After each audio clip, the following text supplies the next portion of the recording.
तो आदाब, नमस्कार, गुड इवनिंग, सत श्री अकाल। एक बार फिर आप तमाम लोगों का स्वागत है क्राइम तक की कहानी के इस एपिसोड में। उम्मीद है पूरी फैमिली अच्छी होगी, अपना ख्याल रख रही होगी। 3 दिनों के अंदर संगीत की दुनिया की दूसरी आवाज़ खामोश हो गई। के एक वॉइस ऑफ लव जिन्हें कहा जाता था, प्यार की आवाज़। और मैं खुद के का बहुत बड़ा फ़ैन, ख़ासतौर पर एक गाना जो हम दिल जो चुके सनम की फिल्म जो थी, सलमान खान और अजय देवगन, ऐश्वर्या राय, तड़प तड़प कर, वो गाना जब भी कोई भी सुने तो इमोशनल हो जाता है। मुझे याद है, चाहे वो कितने भी रियलिटी शो हों या बाकी कोई और सिंगिंग कंपटीशन हो, जो भी सिंगर इस गाने को गाता था उसमें सबसे ज़्यादा उसको दाद मिला करती थी। तो के उनकी आत्मा को शांति दे ऊपर वाला। के की मौत की खबर सुबह सुबह आई, हालांकि देर रात ही आ चुकी थी।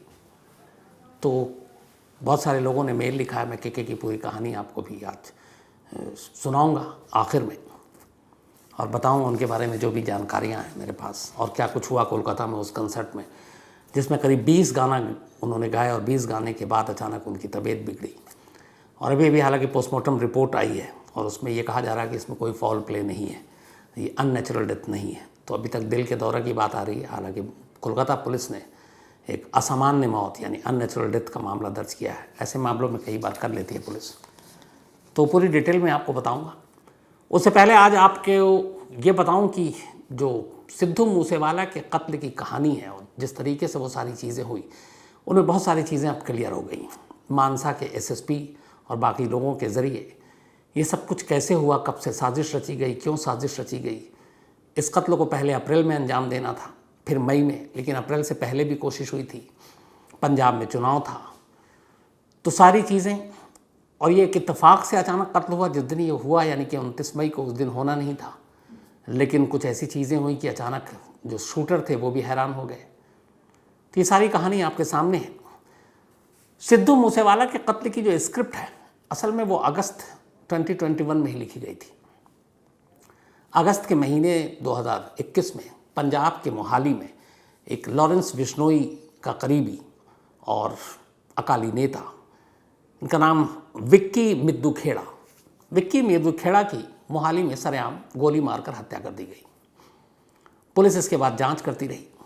यह कत्ल शायद 7 अगस्त 2021 को हुआ। इसी दौरान में इधर दिल्ली पुलिस कुछ लोगों को गिरफ्तार करती है, और उस गिरफ्तारी के बाद अचानक एक शख्स से पूछताछ में वो विक्की मिद्दू खेड़ा कत्ल की बात करता है और कहता है कि इस कत्ल के पीछे एक पंजाबी सिंगर के मैनेजर का हाथ है। अब उससे ये सारी चीज़ें पूछी दिल्ली पुलिस के स्पेशल सेल ने, लेकिन पुलिस जो केस था वो दिल्ली पुलिस का था नहीं। उन्होंने पंजाब पुलिस को इसकी इन्फॉर्मेशन दे दी। इसके बाद इन्फॉर्मेशन दी और बताया कि ये है। तो पता चला कि जो पंजाबी सिंगर है वो सिद्धू मूसेवाला है, क्योंकि उन्हीं के मैनेजर की बात हो रही थी, और उनके मैनेजर का नाम था शगनप्रीत। तो शगनप्रीत सिंह दिल्ली में इत्तेफाक से जो क्रिमिनल पकड़ा गया उसने ये खुलासा किया। अब ये टिप्स पंजाब पुलिस को दी गई। पंजाब पुलिस के पास नाम आया तो अब शगनप्रीत की तलाश शुरू हुई। लेकिन पता चला कि 10 अगस्त से ही, मतलब कत्ल के 3 दिन बाद से ही शगनप्रीत गायब। अब शगनप्रीत की तलाश हुई और वो गायब, मिल नहीं रहा। इधर ये बात तिहाड़ जेल में बैठे लॉरेंस बिश्नोई तक पता चली कि दिल्ली पुलिस ने यह खुलासा किया है कि जो उसके ख़ास एक विकी जिसका कत्ल हुआ है, उसके कत्ल के पीछे सिद्धू मूसेवाला के मैनेजर का हाथ है। अब भी बात कुछ नहीं थी। इधर उसको पुलिस ढूंढ रही, इधर लॉरेंस बिश्नोई ने अपने आदमी लगा रखे हैं।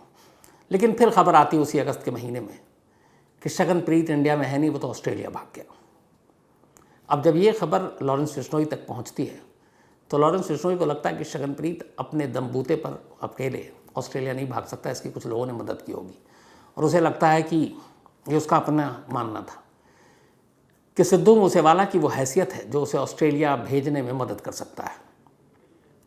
और यहीं से लॉरेंस बिश्नोई के दिमाग में सिद्धू मूसेवाला के लिए एक दुश्मनी शुरू हो गई।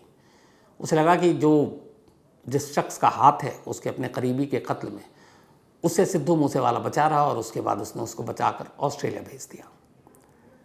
लॉरेंस बिश्नोई की इस बात पे गुस्सा है और उसने कहा कि अब वो चूँकि शगनप्रीत तो है नहीं, तो सिद्धू मूसेवाला से बदला लेंगे।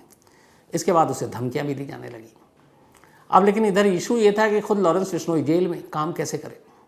तो फिर उसे याद आया अपने उस जूनियर साथी का, यानी कि गोल्डी बराड़ का, जो कनाडा में है और उसके सारे काम देख रहा है। लॉरेंस बिश्नोई ने गोल्डी बराड़ तक ये संदेश भिजवाया। गोल्डी बराड़ ने कहा ठीक है। अब उसने अपने शूटरों की तलाश शुरू की। इधर महीना बीतता जा रहा था।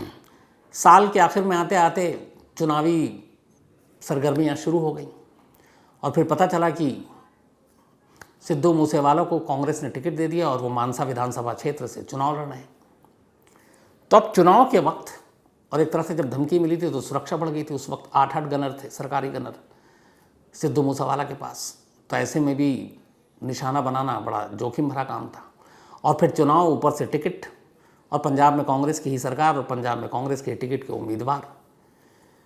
तो फिर लॉरेंस बिश्नोई और गोल्डी बराड़ ने कहा कि इस मामले को थोड़ा टाल देते हैं, चुनाव ख़त्म हो जाए, क्योंकि चुनाव के दौरान में लगातार सिद्धू मूसेवाला के इर्द गिर्द हमेशा भीड़ रहती, रैलियों में, बाकी जगह पे गनर भी साथ होते।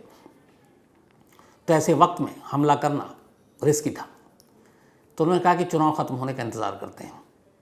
मार्च में नतीजा आ गया, चुनाव सिद्धू मूसेवाला हार गए और इसके बाद धीरे धीरे चुनावी सरगर्मियाँ ख़त्म हो गई। तो जब मार्च में ये सब कुछ ख़त्म हो गया तो अप्रैल फर्स्ट वीक में गोल्डी बराड़ ने शाहरुख नाम के एक लड़के को सुपारी दी। अब ये शाहरुख दिल्ली का एक गैंगस्टर है, जेल आना जाना रहता है, नौजवान है, जुर्म की दुनिया में बड़ा नाम कमाना चाहता है, इसलिए बड़े बड़े गैंगस्टर के साथ दोस्ती उसे अच्छी लगती है। इसी दोस्ती के चक्कर में लॉरेंस बिश्नोई के भी वो करीबी रहा और कई बार लॉरेंस बिश्नोई के लिए उसने कुछ काम भी किए। तो गोल्डी बराड़ ने लॉरेंस बिश्नोई के कहने पर शाहरुख को ये सुपारी दी और कहा कि तुम सिद्धू मूसेवाला को तुम्हें मारना है। ये सुपारी लेने के बाद शाहरुख अप्रैल में इसी 2022 में पंजाब पहुंचा। वो मानसा गया। एक तो शाहरुख को जानता नहीं, मतलब अननोन वहाँ के लिए। वहाँ जाकर उसने बाकायदा कई दिनों तक रैकी की कि सिद्धू मूसेवाला के घर के आसपास के रास्ते कैसे हैं, कौन कौन घर में होता है, कितने गार्ड हैं, कौन सी गाड़ियाँ हैं, वो कब कहाँ रूटीन है, कब घर से निकलते, कब बाहर आते, कब वापस जाते, किन किन फंक्शनों में जाते, कब गांव से निकलकर चंडीगढ़ या दूसरे शहरों में जाते। इसने सारी रैकी कर ली और इसी रैकी के दौरान पता चला कि सिद्धू के पास अपनी एक बुलेट प्रूफ गाड़ी भी है और सिक्योरिटी भी है। लेकिन इन सब के बावजूद जब उसकी रैकी पूरी हो गई और अब उसे अपने काम को अंजाम देना था, बस उसे एक मौके की तलाश थी। लेकिन इत्तेफाक से वो मौका उसके हाथ आता उससे पहले ही दिल्ली पुलिस के स्पेशल सेल को किसी मुखबिर से खबर मिली कि शाहरुख कहीं मौजूद है और दिल्ली पुलिस के स्पेशल सेल को शाहरुख की तलाश थी दिल्ली में हुए क्राइम के सिलसिले में।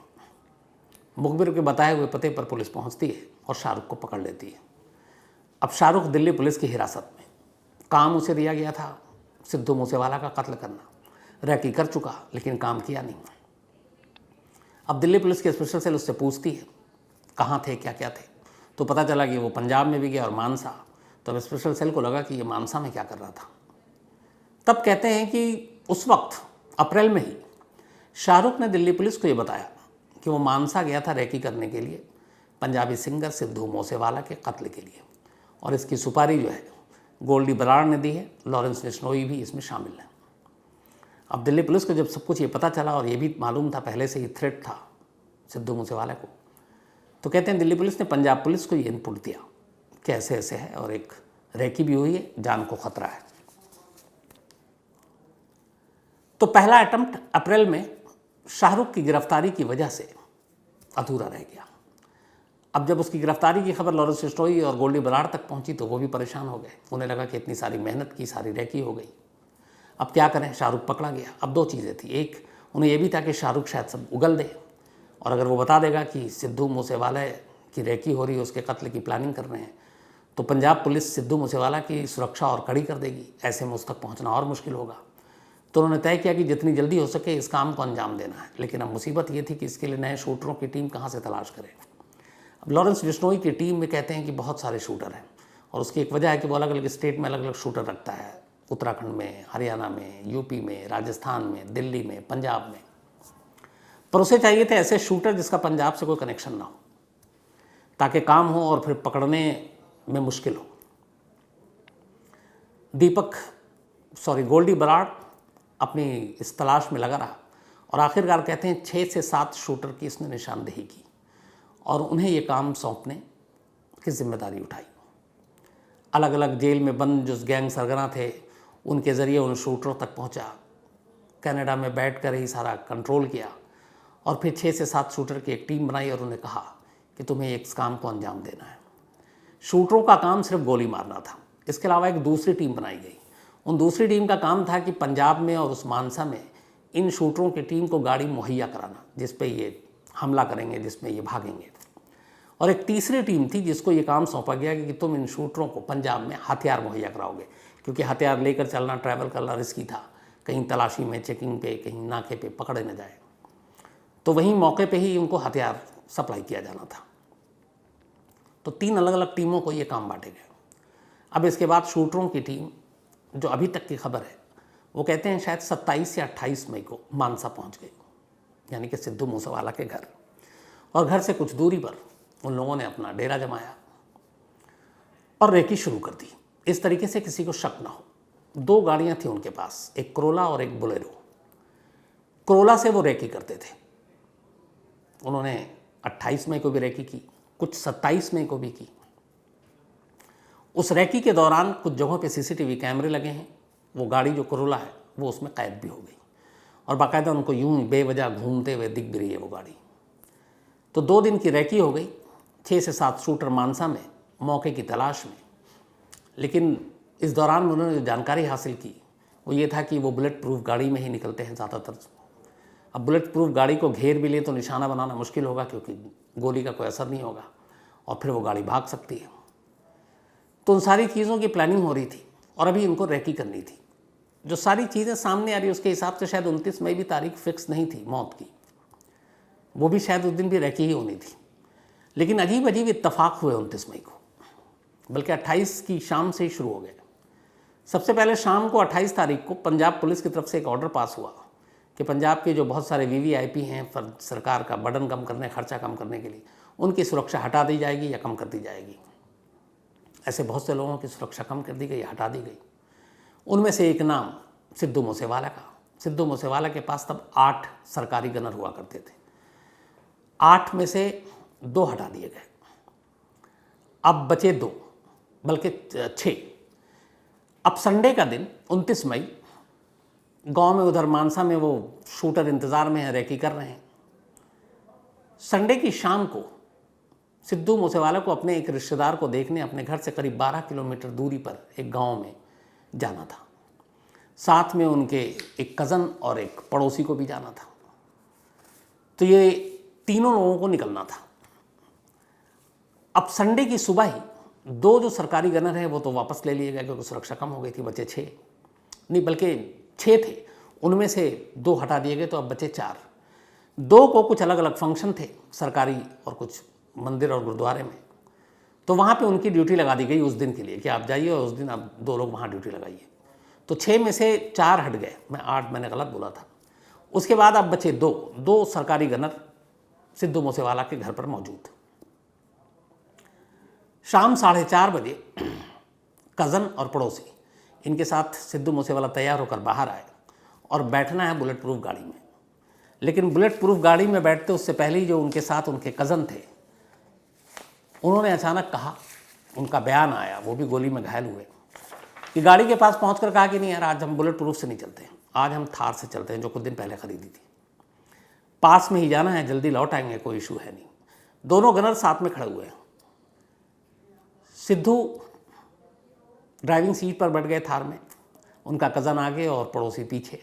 दोनों अब जो सरकारी गनर थे वो भी थार की तरफ बढ़े बैठने के लिए।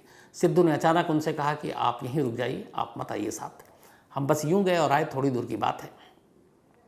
और ये कहकर उन दोनों सरकारी गनर को रोक दिया। रोकने के बाद अब सिद्धू उन दोनों के साथ थार गाड़ी स्टार्ट करके निकल गए। अब इधर रैकी हो रही है शूटरों की, 2 दिन से डेरा जमाए हुए हैं, तो आसपास में भी है जो मैसेज पास करते हैं। अब उन्होंने अचानक देखा कि एक थार निकली सिद्धू मूसेवाला के घर से और उसमें 3 लोग हैं, और उसने ये भी देखा कि ड्राइविंग सीट पे खुद सिद्धू मूसेवाला। तो वो भी बड़ा हैरान, और उसने देखा कि कोई गनर नहीं है, बुलेट प्रूफ गाड़ी नहीं है। उसने ये मैसेज आगे पास आउट किया। उधर शूटर की टीम अपना कहीं आराम कर रही थी। उन्हें जैसे ही ये बात पता चली संडे की शाम को, तो वो भी थोड़े हैरान कि बिना गनर के, बिना बुलेट प्रूफ गाड़ी के ये 3 अकेले। तो उन्होंने कहा यही मौका है। इसके बाद वो उसी रूट पर उन्होंने अपनी गाड़ी लगा दी।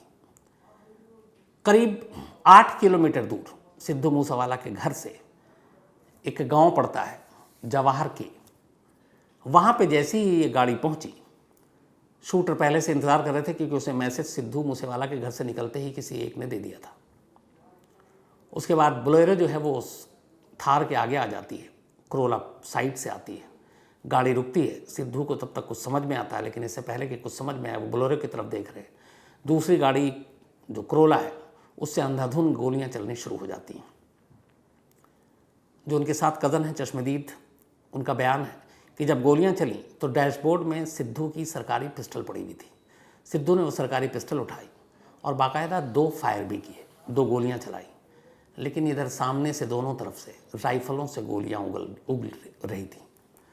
तो एक तरफ राइफल और एक तरफ पिस्टल, कोई मुकाबला नहीं। और इधर एक पिस्टल और उधर 6-7 अंधाधुंध गोलियां चली।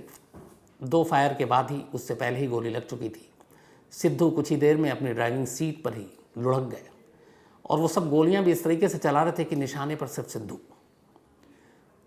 कहते हैं कि करीब 1.5 से 2 मिनट तक गोलियां चलाने के बाद जब थार से कोई हलचल नहीं हुई तो उनमें से 1-2 शूटर करीब आया, थार का दरवाज़ा खोला, ड्राइविंग सीट पर बेसुध पड़े सिद्धू को देखा, टटोला, नब्ज़ देखी और उसे यकीन हो गया कि काम हो गया। दरवाज़ा बंद किया। उसके बाद दोनों गाड़ियों में वहाँ से हमलावर निकलते हैं। थोड़ी दूर जाते हैं तो अचानक एक कोई शख्स अपनी ऑल्टो कार से वहाँ से गुजर रहा था। इन्होंने उसके आगे भी अपनी गाड़ी रोकी, गन पॉइंट पे उनको गाड़ी से बाहर निकाला, ऑल्टो वाले को, और उसके अंदर ये शूटर बैठ गए करीब 3 से 4 और अपनी वो करोला कार वहीं सड़क किनारे छोड़ दी। तो कुछ शूटर बोलेरो में भागे और कुछ उस ऑल्टो में, और वहाँ से निकल गए।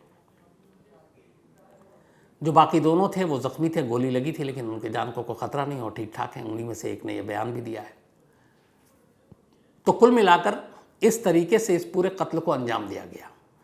अब यहाँ पे सवाल ये है, जो पुलिस तफ्तीश कर रही है वो ये कि 4:30 तक बुलेट प्रूफ से जाना तय था, दोनों सरकारी गनर का जाना तय था। ऐसा क्या हुआ कि सिद्धू ने बुलेट प्रूफ की जगह थार में बैठने के लिए कहा और सरकारी गनर को भी छोड़ा? क्या कोई इनसाइडर था? और क्या जो रैकी हो रही थी घर के आसपास में कोई और भी ऐसा था जो सिद्धू का भी जानने वाला था और मिला हुआ था और उसने ये सब कुछ पास आउट किया? लेकिन उससे भी बड़ी चीज़ यही है कि जब ख़तरा है, सब कुछ है, और सिद्धू अमूमन बुलेट प्रूफ गाड़ी के बिना कभी बाहर नहीं निकलते। उस शाम भी निकलना था, लेकिन ऐन वक्त पर वो गाड़ी छोड़ दी और एक जो हाल में ख़रीदी थी थार, उसमें वो क्यों गए? इन सवालों के जवाब पुलिस अपनी इस इन्वेस्टिगेशन में तलाश करने की कोशिश कर रही है। तो ये थी एक पूरी साजिश की कहानी, और इस कहानी से ये पता चलता है कि काम अप्रैल में होना था, शाहरुख पकड़ा गया इसलिए नहीं हो पाया। इससे पहले भी साजिश की तैयारी हो चुकी थी, लेकिन चुनाव ने इन चीज़ों को टाल दिया और सिद्धू खुद चुनाव लड़ रहे थे, तो इसलिए भी जो शूटर थे वो पीछे हटे। उन्होंने कहा एक बार मामला शांत हो जाए। फिर सिद्धू चुनाव हार गए, चुनावी गहमागहमी खत्म हो गई। 13-14 कितने मार्च को नतीजा भी आ गया। तो ये सारा प्लानिंग में वक्त लगा, लेकिन असली जो स्क्रिप्ट लिखी गई थी वो अगस्त से ही शुरू हो गई थी, और अगस्त से ही प्लानिंग थी कि मारना है। कई चीज़ों ने इसको डिले किया था। एक शाहरुख तो खैर पकड़ा गया, उस वजह से भी डिले हुआ।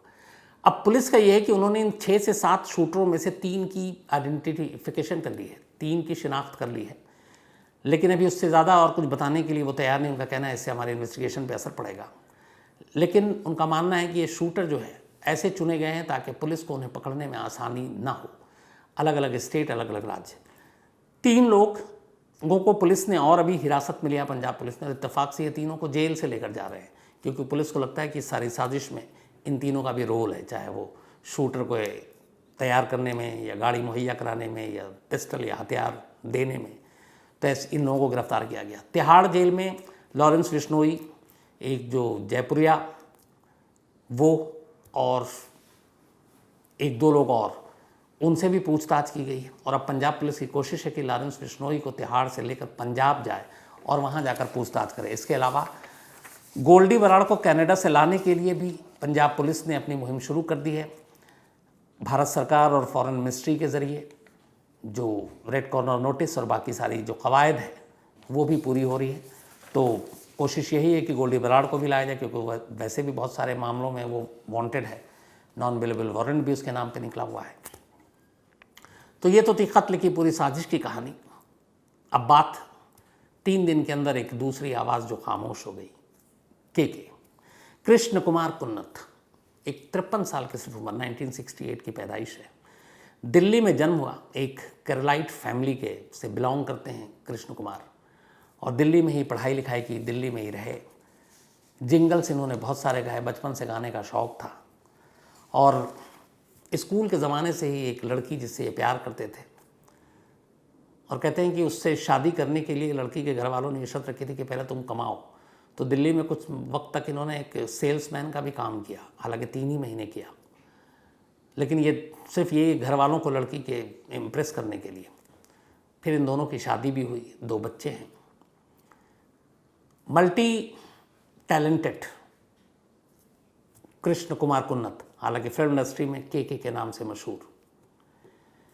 कोलकाता में 2 कंसर्ट थे इनके, 2 अलग अलग कॉलेजों के। एक ऑलरेडी इनका हो चुका था संडे को, और एक था कल। और ये जो कंसर्ट था, इसी में ये हिस्सा लेने के लिए गए थे। ये गुरदास कॉलेज का ये कंसर्ट था। इसमें स्टूडेंट शामिल होने थे। इसमें कोई टिकट नहीं थी, पास के ज़रिए लोगों को इनवाइट किया गया था। जिस नजरुल मंच, नजरुल थिएटर कहें या नजरुल स्टेज, इसी कॉलेज का पार्ट था जहाँ पे ये कंसर्ट होना था, उसकी कैपेसिटी है 2700 लोग बैठ सकते हैं। उसी हिसाब से पास बांटे गए।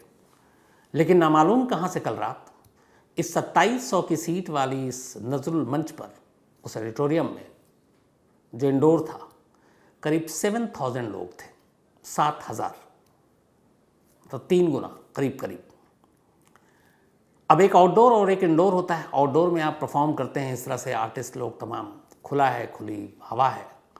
ये इंडोर, और कहते हैं कि एसी काम नहीं कर रहा था। और इससे पहले भी एक और जो कंसर्ट किया, उसमें भी खुद के ने एसी न चलने की शिकायत की थी।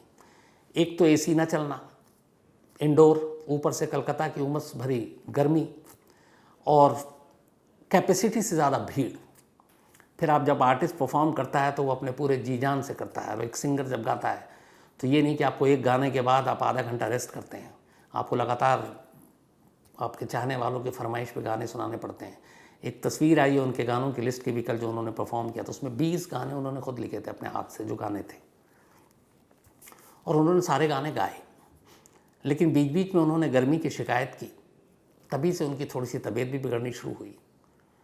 और इसके बाद जब ये ख़त्म हुआ तब उनकी तबीयत थोड़ी ख़राब होने लगी, और उन्होंने कहा कि मुझे जाना है, मुझे सीने में दर्द हो रहा है। फिर उनको लेकर वहाँ से निकला गया, लेकिन तब भी ऐसा कुछ बात नहीं थी। फिर ये हुआ कि चलो हॉस्पिटल में दिखा लेते हैं। लेकिन जब वो हॉस्पिटल पहुँचे, तब तक हॉस्पिटल पहुँचने से पहले एक तरह से बेसुध बेहोश हो चुके थे। जब उन्हें डॉक्टरों ने देखा तो डॉक्टरों ने ब्रॉड डेथ डिक्लेयर किया, कहा कि ये इनकी मौत हो चुकी है। अब ये खबर जो है तब किसी बम के गिरने जैसा था। एक ऐसा शख्स जो अभी इतने लाइव ऑडियंस के सामने लाइव परफॉर्म कर रहा है, पूरे जोश खरोश के साथ, पूरे सुर ताल के साथ गाने गा रहा है, उसकी अचानक इस तरह से मौत, ना कोई तबीयत ख़राब, ना बीमारी। उनके जो कुलीग, जो बाकी सिंगर, उन्होंने कहा कि वो ग्रीन रूम में आए तो सबसे हंसकर बात कर रहे थे। लगातार उन्होंने हर एक से नॉर्मल से बात किया, एकदम जैसे उनका मूड है वैसे ही रहे, स्टेज पे वैसे ही खुश, पब्लिक की डिमांड भी पूरी कर रहे हैं, और वही जोश, वही एनर्जी। और अचानक ये सब कुछ कैसे हुआ, कोई यकीन करने को तैयार नहीं। तो खैर बाद में हॉस्पिटल उनके परिवार वाले पहुँचे, पोस्टमार्टम हुआ है, और अभी कुछ देर पहले पोस्टमार्टम की शुरुआती रिपोर्ट आई है। तो उसमें कहा गया कि ये शुरुआती रिपोर्ट में ये कि अननेचुरल डेथ नहीं है, कहीं से फाउल प्ले नहीं है। हालांकि कोलकाता पुलिस ने एक FIR दर्ज की अननेचुरल डेथ की। उसकी वजह है कि कुछ लोगों ने कहा कि उनके चेहरे पे और पेशानी पे कहीं कुछ चोट के निशान पाए गए हैं। तो अब ये अभी जांच में पता चलेगा वो चोट के निशान कौन से हैं, नॉर्मल हैं, बेहोश होकर गिरने के लिए वजह से हुए हैं, या फिर धक्का मुक्की या कुछ और वजह है। जिस होटल में वो रुके कोलकाता में, उस होटल के स्टाफ से भी पूछताछ हो रही है, उनके खाने पीने बाकी चीज़ों में क्या कुछ था। तो इन सारी चीज़ों की इन्वेस्टिगेशन जारी है। लेकिन कुल मिलाकर अफसोस की बात यह है कि पूरी फिल्म इंडस्ट्री जो है वो सदमे में है, क्योंकि एक ऐसा सिंगर जिसकी आवाज़ वाकई रूहानी आवाज़ थी, वॉइस ऑफ लव, जिन्होंने एक से एक गाने दिए, जो मैंने बताया कि जैसे अपना मेरा फेवरेट गाना ऑल टाइम में से भी है, तड़प तड़प के इस दिल में। और इस्माइल दरबार इसके म्यूज़िक डायरेक्टर थे, कि इसकी भी एक कहानी है कि ये गाना जो है ये रिकॉर्ड हो चुका था और इस्माइल दरबार इसके म्यूज़िक डायरेक्टर थे। एक कहीं पे कोई फंक्शन था या फिल्मी ही कुछ, तो ये गाना बज रहा था। अचानक इत्तेफाक से उसी वक्त वहाँ सलमान खान आ गए और उस वक्त ये फिल्म जो है, जिस फिल्म में इसको इस्तेमाल किया जाना था, वो फिल्म अभी शूट वूट हो रहा था। तो लोकेशन पे अक्सर इस्माइल दरबार भी पहुँचते थे। तो सलमान खान को पता नहीं था कि ये गाना शूट हो चुका है, और चूँकि संजय लीला भंसाली इसके डायरेक्टर थे और ये किस फिल्म का गाना है उन्हें कुछ पता नहीं था। तो वो आए, गाना बज रहा था।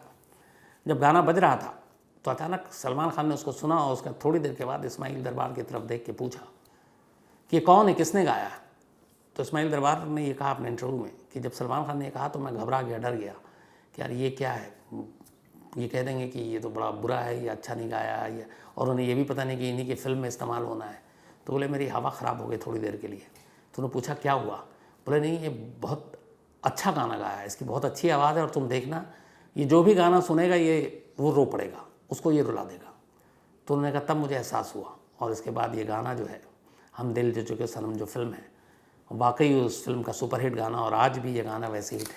इसके अलावा भी उन्होंने बहुत सारे सलमान खान की फिल्मों में गाया, बाकी के फिल्मों में भी बहुत सारे ऐसे गाने गाए, और मतलब एक मल्टी टैलेंटेड सिंगर इस तरह से जाना, ये अपने आप में बेहद अफसोसनाक है।